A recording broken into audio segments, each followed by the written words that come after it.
Muy buenas, bienvenidos una vez más a Athena Fisioterapia, yo soy Álvaro y hoy vamos a hablar sobre el dolor neuropático. ¿Es la primera vez que escuchas acerca de esta patología? ¿Te la han diagnosticado?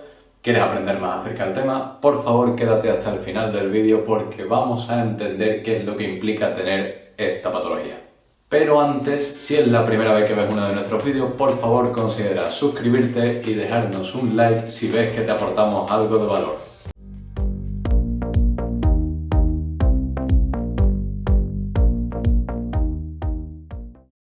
Bien, vamos a empezar por el principio. ¿Qué es el dolor neuropático? Pues bien, la definición actual, la más actualizada según los artículos científicos, es la de dolor consecuencia de una lesión o enfermedad del sistema somatosensorial. Vale, Álvaro, ya empezamos con las palabras raras. Muy bien, vamos a ir poquito a poco. ¿Qué es el sistema somatosensorial? Pues bien, el sistema somatosensorial es aquel que se encarga de tramitar, por decirlo de alguna forma, la información referente al tacto, la presión, la temperatura,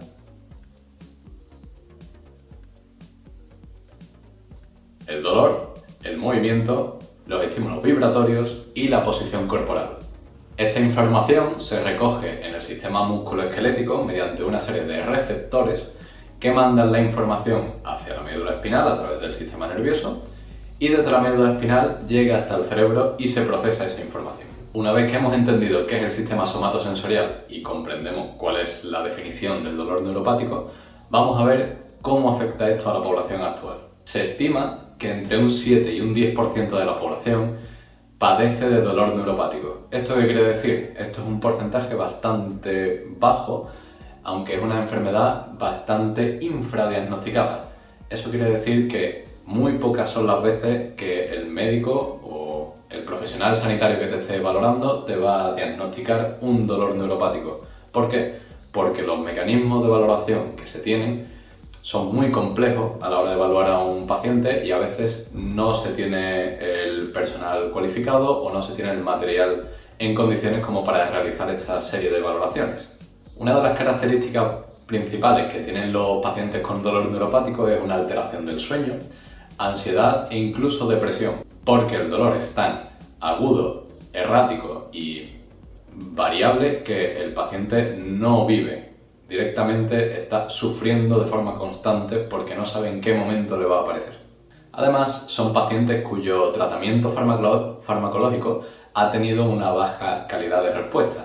Es decir, el tratamiento directamente o tiene muy poco efecto o no hace nada cuando lo consume. Por lo que estas medidas son más paliativas que enfocadas a encontrar una solución del problema. El dolor neuropático suele estar más presente en las mujeres que en los hombres. Manejamos cifras del 8% en las mujeres y del 5% entre los hombres. Además, su prevalencia suele ser mayor cuando el paciente tiene una edad superior a los 50 años de edad. Aquí estaríamos hablando de un 9% en los pacientes de más de 50 años frente a un 5% entre los pacientes de menos de 50 años. Y su distribución suele ser más típica en el miembro superior y en el tronco, es decir, los brazos y en la parte alta y en el torso. Además de unas enfermedades que ahora veremos, tenemos que el envejecimiento de la población, la mayor prevalencia de la tasa de cáncer, las consecuencias de la quimioterapia por ese aumento de la tasa de cáncer y la prevalencia de la diabetes mellitus, es decir, la diabetes común que conocemos todo el mundo, están poco a poco provocando que haya un aumento del porcentaje del dolor neuropático en la población, porque al ser más prevalente este tipo de patologías, su consecuencia con el dolor neuropático es mucho mayor. Y como os he comentado antes, hay una serie de enfermedades que, de una forma directa, participan en la aparición del dolor neuropático, como pueden ser la neuralgia del trigémino, un herpes zóster, las radiculopatías, la neuropatía diabética, la lepra, el SIDA, los accidentes cerebrovasculares como puede ser un ictus y lesiones de los nervios periféricos. Y además una que ya hablaremos en un siguiente vídeo, que es el síndrome del miembro fantasma, que si no lo sabéis, por favor suscribiros y estaros atentos para el momento en el que os publiquemos ese vídeo. Entrando ya en términos de valoración, cuando el médico os diagnostica un dolor neuropático, debe de haberos pasado una serie de tests, una serie de escalas, donde se apunte a que la posibilidad de que usted padezca un dolor neuropático sea muy alta. Uno de los 4 ítems principales debe de ser que la distribución de este dolor corresponda a una región anatómica coherente, es decir, que el dolor persiga el recorrido de un nervio. El segundo ítem sería que haya un indicio de una lesión o una enfermedad del sistema somatosensorial. Y luego los 2 últimos ítems sería demostrar estos 2 primeros que hemos dicho anteriormente. Hay que validar las pruebas que hemos obtenido. Además, se le pasa al paciente una serie de escalas, como es la DANCE o la Pain Detect Project, donde durante la valoración clínica hay una serie de preguntas o respuestas que te da el paciente, más bien, vamos a ir detectando ítems y hay que ir acumulando esos ítems hasta que tengamos un porcentaje muy alto que nos diga que el paciente está padeciendo ese dolor neuropático. Los síntomas más característicos del dolor neuropático son el hormigueo o picor de la zona afectada, el entumecimiento o adormecimiento de esa zona, el ardor, la sensación de dolor térmico, es decir, de quemazón en una zona en concreto, el dolor a la presión o el roce incluso, es decir, nos puede molestar que nos roce la propia ropa o las sábanas cuando estamos dormidos, el dolor al tacto, es decir, lo que a priori sería una caricia por parte de tu pareja, se puede convertir en una experiencia muy dolorosa. Y sobre todo, y el más característico, es la sensación de descargas eléctricas en el recorrido del nervio. Es decir, el paciente siempre nos va a referir, bueno, casi siempre, que tiene la sensación de que aparece un latigazo desde una zona y se irradia en una rampa hacia el extremo de la mano, por ejemplo. Además, nos podemos encontrar una serie de cambios en el aspecto de la piel, como puede ser la presencia de rojez o pequeñas motitas rojas, como puede ser en el caso del herpes zóster, o incluso una hinchazón del miembro afecto. Además, otro de los ítems, son muchos, pero no nos vamos a meter en materia, es simplemente para que tengáis un poco de conocimiento de los signos que se pueden presentar. Uno de los 2 ítems que nos faltaría sería el tiempo de los síntomas, es decir, no puedo ir esperando a que me digan que tengo dolor neuropático cuando el síntoma ha empezado esta mañana. Debe de haber un tiempo prudencial donde estos signos y síntomas han ido apareciendo y se han ido instaurando dentro del cuerpo. Y por supuesto, y como ya he comentado antes, el dolor irradiado por toda la extremidad o por todo el torso en función del nervio que se haya visto afectado. A estas alturas de los vídeos te estarás tirando de los pelos y pensando que el dolor neuropático es horrible, no tiene solución, si el fármaco no funciona, por Dios, Álvaro, ¿qué puedo hacer? Tranquilo, hay alternativa. Pero antes de seguir con el tratamiento, por favor, déjanos en los comentarios cualquier tipo de duda que te haya surgido a la hora de ver el vídeo o si ves que estás experimentando algo similar y nosotros te podemos ayudar a entenderlo. Y si no lo has hecho ya, suscríbete y ahora seguimos. ¿Vale?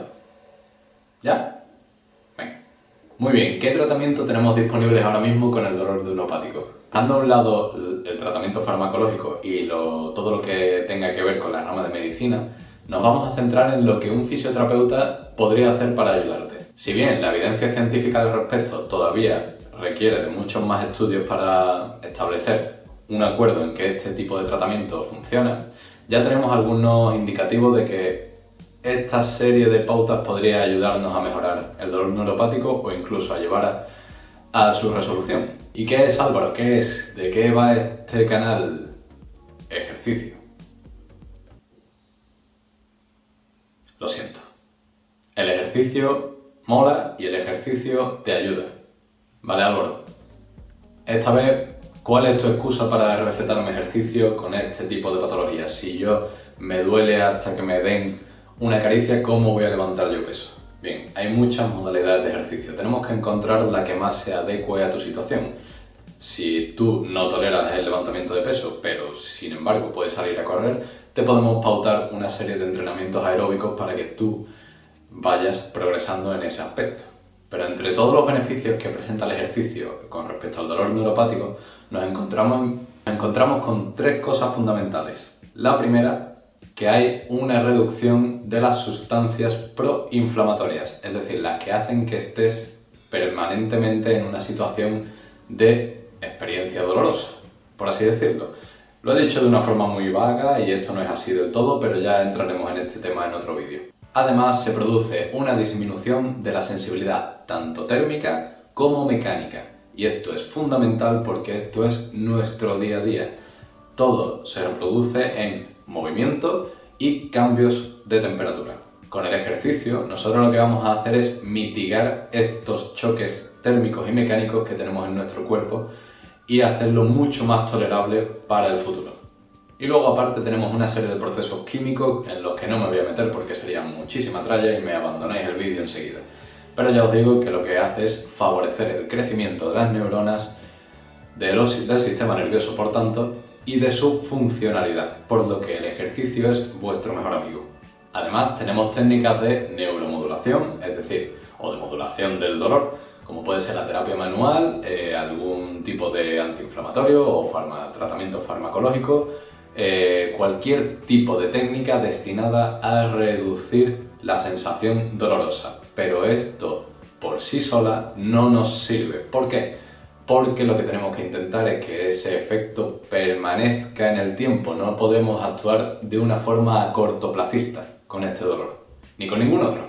Por supuesto, súper importante en el tratamiento incluir la educación al paciente. Esto que estamos haciendo tú y yo estoy hablando contigo, te estoy educando, te estoy enseñando cuál es tu problema. Eso es necesario que lo haga el profesional sanitario. Deben de pararse con vosotros y explicaros qué es lo que os pasa. ¿Por qué? Porque disminuye la incertidumbre y la incertidumbre causa muchos problemas, mucho estrés, mucha ansiedad. Por Dios, no sé qué me pasa, yo te lo explico. Y así tú te relajas un poco, ¿vale?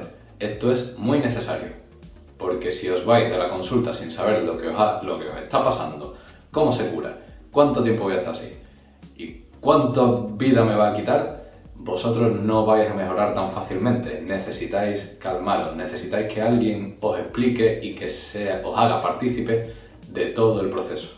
Luego, como hemos comentado al principio del vídeo, tenemos que los pacientes generalmente presentan síntomas de ansiedad, depresión y problemas con el sueño, por lo que las técnicas de relajación van a ayudar mucho al paciente a mitigar estos efectos.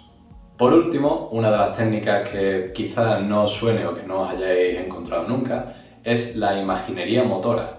Pues bien, la imaginería motora es hacer consciente a nuestro paciente de cómo es un movimiento, pero de forma imaginaria. Es decir, nosotros por ejemplo, vamos a ponernos en situación. Yo estoy sentado, te pido que te cierres los ojos, tú cierras los ojos y te digo, quiero que percibas tu brazo, en qué posición está, y quiero que te imagines un movimiento donde tú acercas tu mano hacia tu hombro para tocártelo.